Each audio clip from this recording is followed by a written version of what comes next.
Hello friends, if you want to go on electric, first of all you need to charge battery. As you can see, we have 24% electric and we need to charge it on 70%.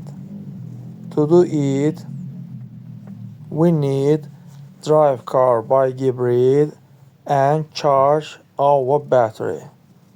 But first of all, there we have menu. Go there. There we have a scale.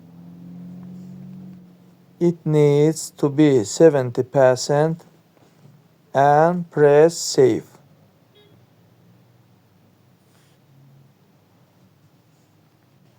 And now our car drive by Gibrid and charge our battery.